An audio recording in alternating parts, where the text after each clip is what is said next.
আসসালামু আলাইকুম রহমতুল্লাহ। সুপ্রিয় দর্শক মণ্ডলী, শান্তশিষ্ট বাক যুদ্ধের একটি ভলিউম 156 শেষ হওয়ার পরপরই কিন্তু তরবারির লড়াইয়ের আগুন ঝরা একটি ভলিউম হতে যাচ্ছে 157 নম্বর ভলিউম। আর সেটা কিন্তু অলরেডি 157 নম্বর ভলিউমের প্রথম ট্রেলার দেখে বোঝাই গিয়েছে। তো আমরা 157-এর প্রথম ট্রেলার দেখার পরে যেই জট লেগেছে সেই জট খোলার চেষ্টা করব, অর্থাৎ 117 নম্বর ভলিউমের প্রথম ট্রেলার অনুযায়ী কি হতে যাচ্ছে কুরুলুস ওসমান ভলিউম নম্বর 157, সেটাই আজকের ভিডিওতে বিস্তারিত আলোচনা করব। দর্শক, কথা না বাড়িয়ে চলুন সরাসরি মূল ভিডিওতে চলে যাই। ফিরছি ছোট্ট একটি ইন্ট্রোর পর।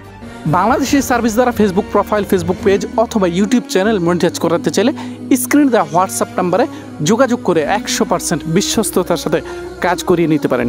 এছাড়াও ফেসবুক, টিকটক, ইনস্টাগ্রাম সহ অসংখ্য সোশ্যাল মিডিয়ার একদম রিয়েল বাংলাদেশি ফলোয়ার পেয়ে যাবেন ওনার কাছে একদম কম দামে।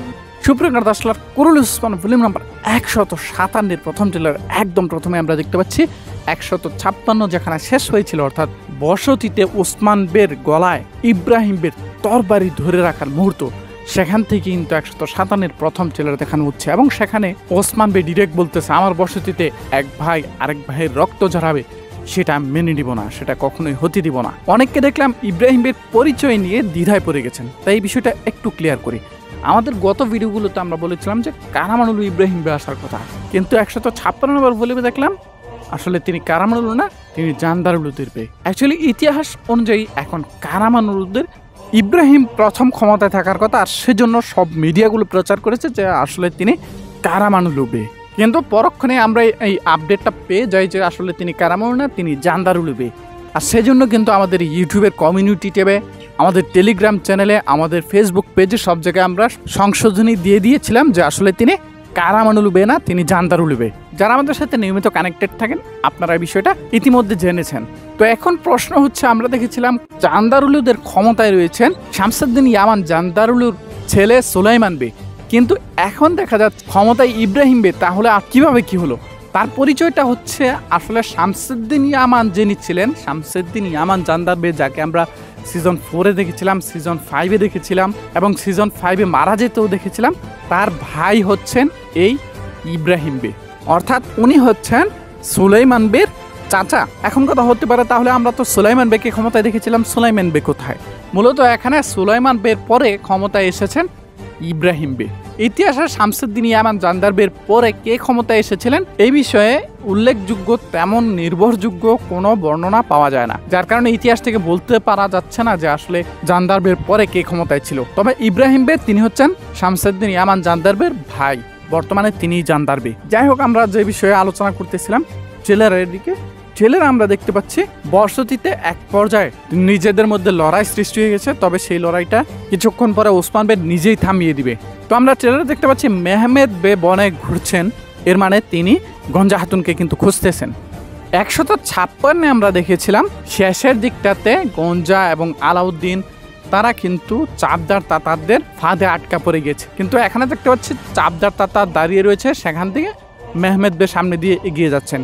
মূলত মেহমেদ বে, গঞ্জা হাতুন তারা চাপদার তাতারদেরকে ফাঁকি দিয়ে তারা এখান থেকে পালিয়ে গিয়েছে, তো চাপদার তাতাররাও তাদেরকে খুঁজতেছে। এখানে গঞ্জা এবং আলাউদ্দিন আলী বেকে আমরা দেখতে পাচ্ছি লুকিয়ে রয়েছে, ওই যে বললাম তারা পালিয়ে গিয়েছে। এরপরে তারা দুই ভাগে বিভক্ত হবে, বনের মধ্যে এক একজন এক এক দিকে ছড়িয়ে পড়ার জন্য তারা আলাদা হয়ে যাবে। তো গঞ্জা এবং আলাউদ্দিন আলাদা হওয়ার পরেই কিন্তু গঞ্জা হাতুনের পিছনে মেহমেদ বে চলে এসেছে।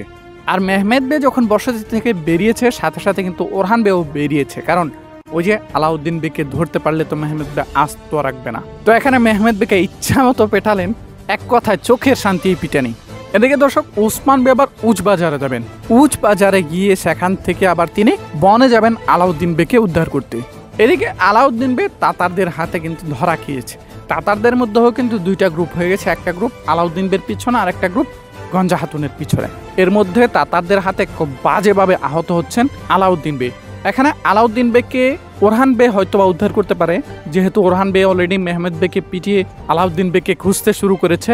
আরেকটা হতে পারে কনুর বে এবং বোরান বে, তারাও আসতে পারে। এখানে কনুর বে আরেকটি খেলা খেলতে পারে, সেটা হচ্ছে তিনি নিজেকে ইব্রাহিম বের কাছে গোপন রাখতে পারেন, মানে ইব্রাহিম বের কাছে থেকে ইব্রাহিম বের পরিকল্পনা সম্পর্কে জানতে পারেন। এরপরে হয়তোবা সামনে আগত বড় বিপদ থেকে ওসমান বেগকে রক্ষা করতে পারেন কনুর বেগ। তো যাই হোক, ট্রেলারে ফিরছি। ট্রেলারে আমরা দেখতে পাচ্ছি গঞ্জা খাতুনকে ধরে ফেলেছেন চাপদার তাতাররা। গঞ্জা খাতুনের তরবারিতে চাবুক মেরে গঞ্জা খাতুনের তরবারি ফেলে দিয়েছে অলজাইতো চাপদার। তবে এখানে স্বস্তির ব্যাপার হচ্ছে ওসমান বেশে তার চাবুকই কেটে ফেলেছে। অর্থাৎ এখানে আমরা দেখতেই পাচ্ছি পিছনে গঞ্জা খাতুন রয়েছে, এর মানে গঞ্জা খাতুনকে ফাঁদ থেকে ওসমান বে রক্ষা করবে, আর অন্যদিকে আলাউদ্দিন বেগকে মেবি ওরহান বে রক্ষা করতে পারেন। তো দর্শক, সবকিছু মিলে এই ছিল ট্রেলারের আলোচনা। এবার আমরা আরো বেশ কিছু বিষয় নিয়ে আলোচনা করি। এর মধ্যে একটি বিষয় হচ্ছে খুব শীঘ্রই বাইজেন্টাইন নতুন দুর্গ দেখতে পারবো, সেটা মেকেজে দুর্গই হতে পারে। ইতিমধ্যে সেট থেকে একটি পিকচার ফাঁস হয়েছে যেখানে আমরা দেখতে পাচ্ছি, যদিও এটা আত্রানুস দুর্গের ফটকই আমার কাছে মনে হচ্ছে, বাট এখানে বাইজেন্টাইন পতাকা লাগানো আছে। এর মানে খুব শীঘ্রই আমরা মেকেজে দুর্গ দেখতে পারবো, আর মেকেজে দুর্গের নতুন ট্যাগ 4ও আমরা সাথে সাথে দেখতে পারবো। অ্যাকচুয়ালি বাইজেন্টাইন ছাড়া সিরিজ জমে না, কারণ ইতিহাসেও তো বাইজেন্টাইনদের ছিল উসমান গাজীর প্রধান শত্রু। আয়ানিকুলার পর বাইজেন্টাইনদের সবচেয়ে শক্তিশালী ট্যাগ 4 নিঃসন্দেহে ছিল ইমরান তেগিন। ইমরান তেগিনকে যদি এই সিজন পুরোটাও রেখে দিত তাও পারতো, কারণ তার body fitness, dialogue delivery, look সব কিছু মিলে কিন্তু অসাধারণ ছিল। তাকে এত তাড়াতাড়ি বিদায় না করলেও কিন্তু পারতো। তো যাই হোক, আমরা প্রত্যাশা করবো খুব শীঘ্রই আরো ভয়ঙ্কর বা বড় ধরনের কোনো নেগেটিভ চরিত্র মানে দেখতে পারবো, যার মাধ্যমে সিরিজটা সবসময় জমজমাট থাকবে। এই ইয়াকুবের সাথে কথার লড়াই আর ভাল লাগে না। এই লোকটাকে সিরিজে না আনলেও পারতো। আপনারা কি বলেন কমেন্ট বক্সে জানিয়ে দেবেন। ইয়াকুব বেকে সিরিজে পেয়ে আপনারা কি সন্তুষ্ট না অসন্তুষ্ট, সেটা কমেন্ট বক্সে কমেন্ট করে জানিয়ে দেবেন। আজকের মতো বিদায় নিচ্ছি, দেখা হচ্ছে সোনালী টিভির পরবর্তী ভিডিওতে। সেই পর্যন্ত আমাদের সাথেই থাকবেন। আসসালামু আলাইকুম ওয়া রাহমাতুল্লাহ।